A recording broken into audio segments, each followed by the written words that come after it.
terima kasih kita. Tuhan, terima kasih. Siapakah aku ini, tapi Engkau menyelamatkan aku. Kalau di bahasa yang sederhananya, kita harusnya tahu diri. Tahu diri sudah diselamatkan. Maka jangan kita menyanyiakan keselamatan itu. Jangan sampai kita hidup sewenang-wenang, kita hidup sembarangan. Karena kenapa?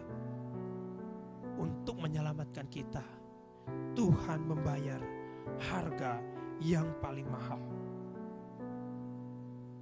Maka di dalam kondisi apapun, saat tidak ada orang yang melihat kita, saat atasan mungkin tidak melihat kerja keras kita, saat mungkin dosamu tidak melihat kerja kerasmu mengerjakan tugasmu, mengerjakan skripsimu, bahkan ada beberapa dosen mungkin tidak menghargai tugasmu. Ya, saya ketemu dengan satu dosen ya. Dulu ya ini saya sharing saja Bapak Ibu Saudara-saudara, dan ini jangan diikuti. Dulu pada awal-awal saya masuk kuliah, saya serius mengerjakan tugas saya. Ketika dikasih tugas saya kerjakan. Apa itu laporan studi? Setiap hari, setiap kelas ada laporan studi. Saya kerjakan dengan baik. Awalnya saya tidak hiraukan kata kakak-kakak tingkat saya. Oh, kalau dengan ibu itu dia tidak akan baca, dia tidak akan cek. Oh tidak apa-apa, saya kerjakan. Mungkin mudah-mudahan dia cek, begitu harapannya ya. Tapi apa yang terjadi? Suatu saat ketika dia sedang santai di kantor, saya masuklah ke kantornya, saya ketuk, permisi. Lalu saya bilang, ini tugas saya. Lalu saya putar, saya coba memastikan. Saya putar karena waktu itu di perpus itu bisa kelihatan tuh tempatnya dosen saya. Saya putar, saya lihat apakah dia cek nggak, buka nggak. Karena saya lihat dia santai, tidak ada yang dia kerjakan kok.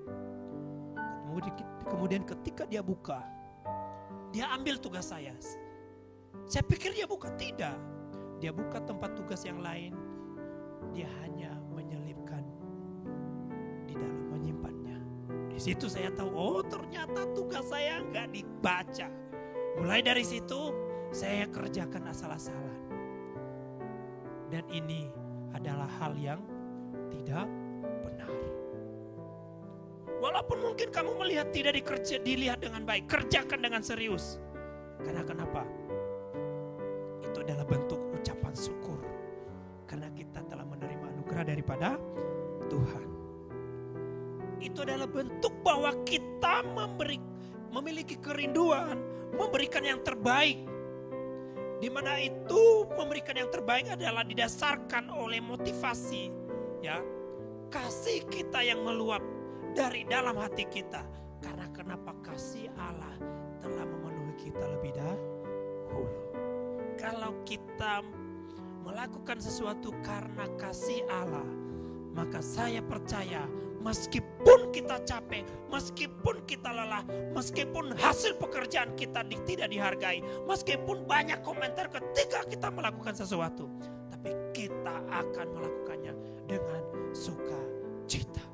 Karena kenapa? Kita melakukannya karena kasih. Ya.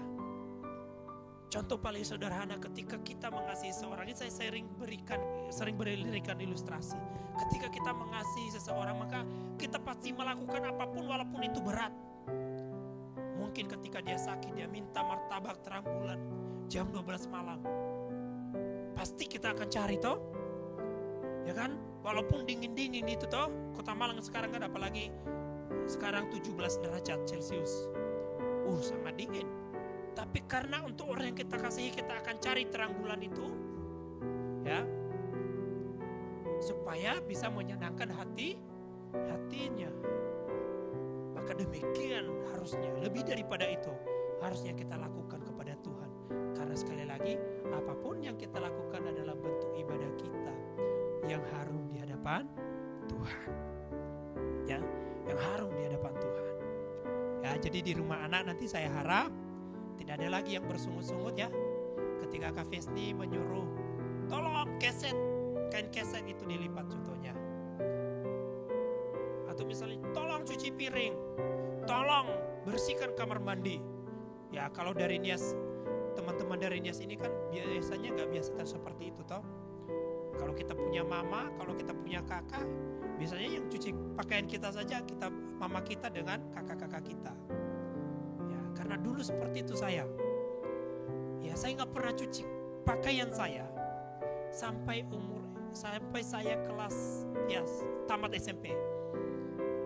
Karena kenapa? Saya punya banyak kakak-kakak. Saya ada mama. Yang menyuci siapa? Mama. Saya hanya tinggal lempar. Yang paling nanti ya mereka akan cerewet. Kok begini sih? Tapi mereka tetap pungut dan mereka cuci. Tapi setelah sampai di kos saya mulai belajar. Sampai di Jawa apalagi. Ya kan? Sampai di Salem. Wah ngeri lagi. Ya, karena saya dulu kuliahnya di Salem. Masa hamba Tuhan kerjaannya cuci WC. Ya. Disuruh cuci WC dan segala macam. Ya kan? Masa kita laki-laki punya kedudukan yang tertinggi di keluarga. Masa sampai di tempat ini kita harus cuci WC. Saya ingat dulu ada satu anak, saya lupa namanya. Gak terbiasa nyuci. Nah, ketika datang diajarin tuh nyuci. Nah, puji Tuhan selama-lama sudah bisa nyuci begitu. Jangan sungut-sungut karena itu adalah bentuk ibadah. Yang dari Sumba juga sama. Mahasiswa, ketika dosen suruh kamu kerjakan ini walaupun kamu gak mengerti, kerjakan saja. Kerjakan dengan kasih. Yakinlah ketika kita mengerjakan dengan kasih, kita pasti mendapatkan damai sejahtera. Poin yang ketiga, biasanya ini poin terakhir, yaitu sasaran yang kekal.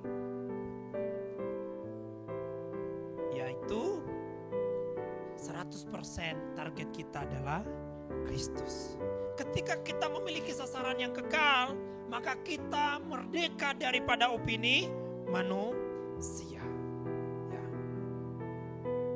Di sini kita melihat ya, ketika kita melakukan sesuatu dikatakan apa? Lakukanlah seperti untuk Tuhan, bukan